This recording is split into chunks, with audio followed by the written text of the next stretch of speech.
share a little bit of what was happening in my system. I remember when I met Federico, I was in like the darkest part of whatever I'm going through.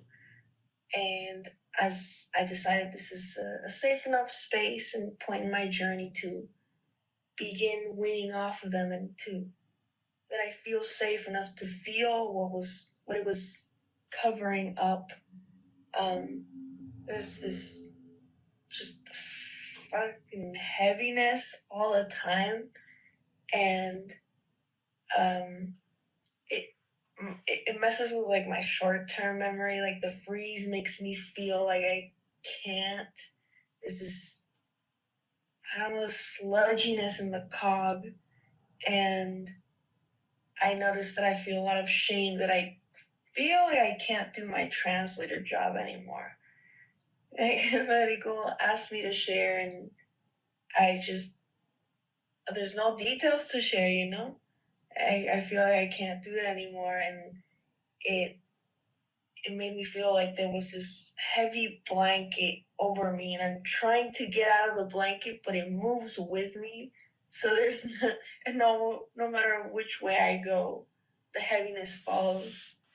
And then that sensation became this like darting energy, like really fast moving, almost trying to escape my consciousness eye. And seeing that fast movement makes me feel like I'm losing control, and that's scary. And well, that's it. I just rather say it before before I keep it in shame again. That is a very beautiful real-time observation. And since you understand this, I will communicate with you in that way. Noticing that when the shame possibly is a dorsal dominant state where our metabolic energy needs to be conserved because it might be considered threatening. And then the fast-moving darting energy is exhibiting a more sympathetic arousal kind of quality to it. So it is, the energy is being ready to be released sympathetically for action, for escaping or for attacking. And yet, if we have this, you could say this technology of understanding, oh, it was dorsal, and then there's dorsal sympathetic, but maybe I can make it ventral sympathetic, which means I can relate to it. And so in the act of speech, we dig deep into our experience as you are, and begin to expose that to ourselves. We render it in words, experiences. We cannot be maybe closer to feeling our chest and face.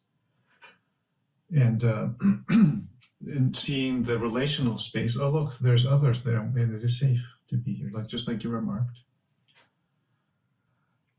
And then we can acquire this new perspective, which is ventrally mediated. Oh, I am here. It is good that I am here. It is good to be here with others. It is safe. And that is the only purpose, is to be here. There's nothing, oh, I'm here for this or for that. No, I am just here. I am not a mechanism.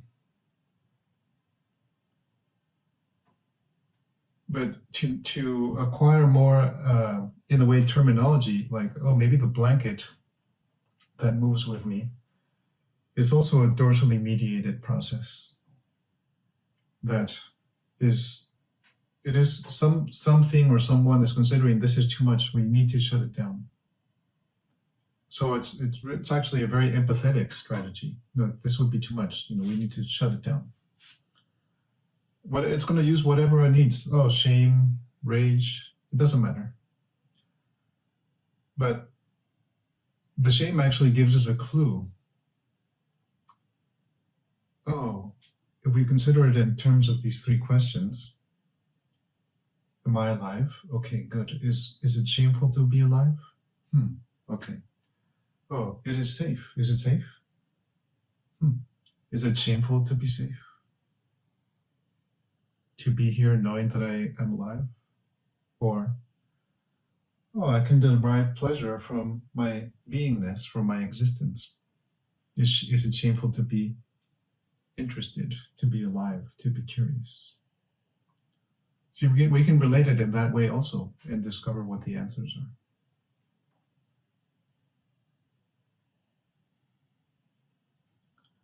We all naturally, not all, but many individuals, we have these afflictions that are just injuries.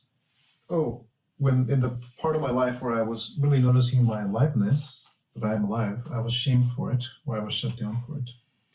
Or when I actually came into my own being alive, the knowing of being alive and enjoying that, I was shamed for that. Or when I became interested or curious and manifesting myself in this world, exploring, playing, touching, I was shamed for that. Or it could be one or all of them, And the solution is simple. It's just to begin to observe it, to recognize it, to have a more empathetic and relational attitude to what we find. What is your experience now? I feel like the cotton wall that separated us became less solid. I'm able to be more, to grasp more, to be more present. But it always comes back to a tiny little seed of anger, maybe, of, okay, why is this not done? Why do I still have to feel? Can it be over? But what is it to relate to that little seed in speaking? Disgust. Oh yeah, it's like the root of a stem of a plant, and it's like sludgy with car oil or something. It's like, I'm not going near that. Yeah, there is no hurry. That sludge eventually will be transformed. And you are already in the process of that.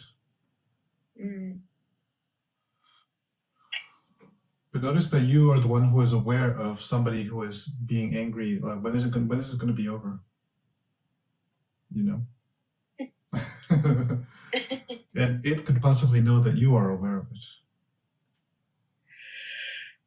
Yes.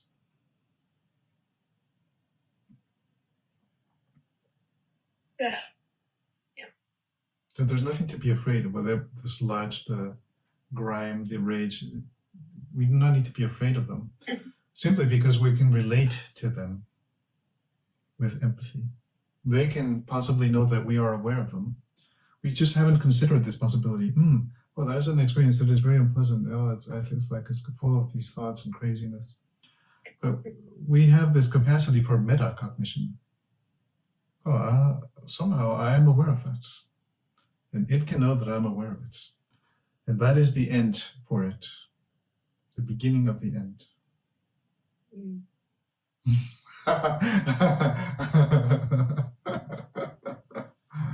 I noticed too that, well, this whole process was happening since the beginning of the call, and I decided to switch a button that allowed me to imagine that I was sharing with you even before I was sharing, and it was this switch that allowed me to progress into different sensations. Just the thought of, I'm sharing. The intent, yes. Yes, that is very valuable.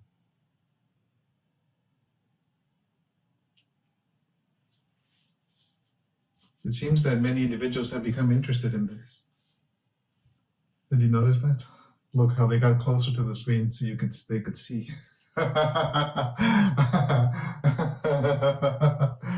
It is very beautiful.